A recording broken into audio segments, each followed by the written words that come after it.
Maverick 100.9, Aggieland's country alternative. It's Corliss, joined by my friend Dallas Pryor of the Lazy Wayne Band. Dallas, we haven't got to chat with you on air here in a minute. Where the heck have you been? I have been working on my new EPs, and the first EP I got, or the first single that I put out to radio that I talked to you about, was two EPs ago. So It was a back in the minute. day, back in the day, all my songs were too long to put on radio, and I didn't know any better. I'm getting to learn. I'm learning the rules of the road now. So Right. And those who don't know, Dallas is actually a friend of mine from back when I lived in Kansas. Can you believe I've been here in Texas for 5 years now? Over 5 years now. it almost seems longer. Does it? Well, that's because I hit up Oklahoma first. That didn't. Yeah.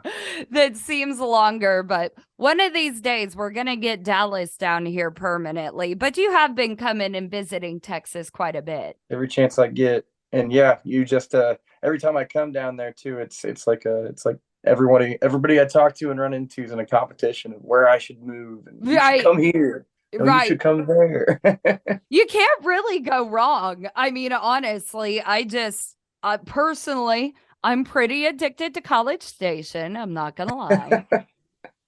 No bias or anything. No bias or anything. But, well, you are finally back with new music. So, first thing we're going to chat about today is The Ride. Tell me about The Ride. Well, the ride, I wrote these, like I said, I wrote these a long time ago in the learning process for me, I think I told you this last time, my learning process to learn how to record and really make music and then put it on the air and all that stuff. It took forever for me to learn how to do all this stuff. So I probably wrote the ride back in 2017, Oh, wow. 2018, and I'm just now getting it out to the people. And back then, I thought it was just a kind of a funky, like, I'm going to try, and when I set out to write it, I was like, it's going to be a very goofy song.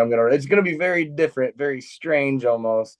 And then I just ended up writing a shuffle. I didn't know that's what I was writing at the time, but it's a good song. I really like it. And it ended up being a, I actually didn't really know where I was going with the direction of the lyrics either. And it really ended up being kind of a story that it really told people to appreciate where you are right now and where you've been, and don't take advantage of it because you may never be back there again. And yeah, that's kind of the short story of the ride right there. That's kind of a lesson that you and I both could take. We're constantly trying to push forward with careers, lives, stuff like that. But sometimes we do miss out on opportunities to just enjoy where you are in the moment. Yeah. Well, we are going to debut this new one for all of you here right now on Maverick 100.9. And then Dallas will be back with us to tell us more. But right now, it's The Ride by the Lazy Wayne Band. Due to copyright, Brian Broadcasting is not licensed to air this single for you in podcast form, but you can now find it anywhere that you stream and download music. And today's interview continues now. That was the Lazy Wayne Band and The Ride on Maverick 100.9. We got my friend Dallas Pryor here with us, and you and I were just talking about there is no textbook. There is no being an independent artist for dummies. So often when we go without hearing from an independent artist for a while, the truth of it is you're kind of just trying to figure everything out, right? I was completely winging it, and I always have. And Eli's here, and completely winging it, and I always have. And this is the very first. This and Honky Tonk Hell, which goes into the full EP. You'll get to hear both of those songs. Are the first two songs that I really got to produce like I wanted to, and they both came out almost exactly like I wanted them to. I was so proud to finally have, like, hey. Usually when you start to do these things, they don't come out like you want them to. You start out and you're like, the finished product. Well, I thought this was going to be different. Yeah. And this is definitely what I had in my head. I kind of learned how to self-produce with my co-producer, and it really took on the life that I wanted it to, instead of something that ended up not being exactly what I wanted in the end.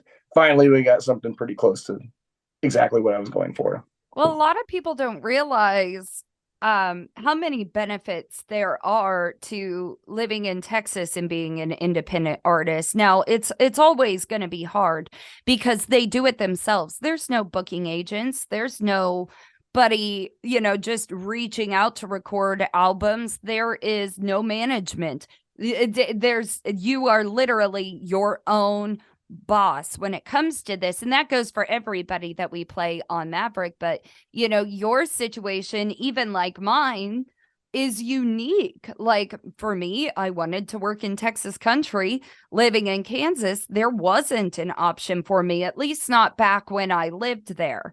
And for you, you don't have a studio or a producer or even a band around every single corner in Kansas. Yeah, the that one of the main reasons I'd like to move to Texas is because the opportunities are so there. Yeah. There are so many, Texas has so many people, which is so many opportunities to make fans. Yeah. And one thing, probably the best thing about Texas is how much they care and love about their own music and the pride they have in it. And yeah, Texas country is kind of special in that way. It And really is.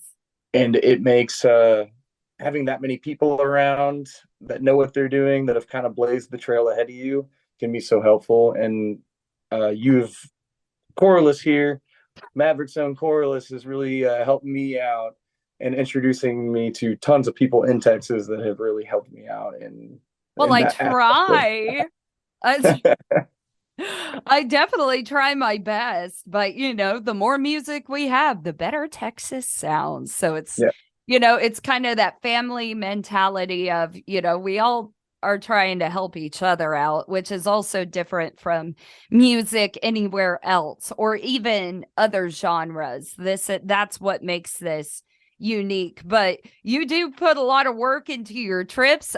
You even escorted my mother to an award show last year. Yeah, the TCMAs. It was a good time. She still talks about, she's like, man, my date talks a lot, so I lose him here and there. You're a bit It was fun. bouncy. Yeah.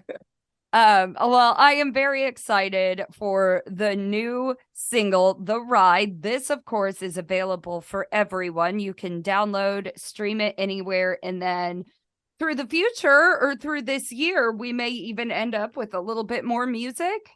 I'm hoping so. And it might not be actually this year. I'll have to see Okay. about it because another one of those path finding things that I haven't figured out is how to I've written all my own music. I've never released anything that's not my own. Yeah. And I know that cutting music is a big part of the scene because it's not just artists that are out here on the in the music scene. There's also writers who don't necessarily want to be artists. Yeah. They want to write songs for other people, and that's how they want to make their living. And there's a couple of songs from friends of mine that I would really like to do. I think they've got it. I think they've got what it takes, and I think they would be amazing Lazy Wayne Band songs. I'm excited to hear those. So I don't even care how long it takes you to get them out. Just dang it. Now I need to hear all of this. So you keep working on your end.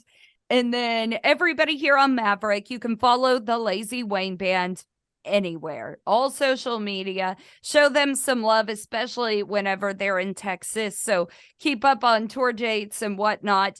And we will keep up with the music, of course. So, Dallas, thank you so much for joining me on Maverick today. Thank you so much. We're going to try and be in Texas more than ever this year. Follow those tour dates on lazywayne.com, y'all.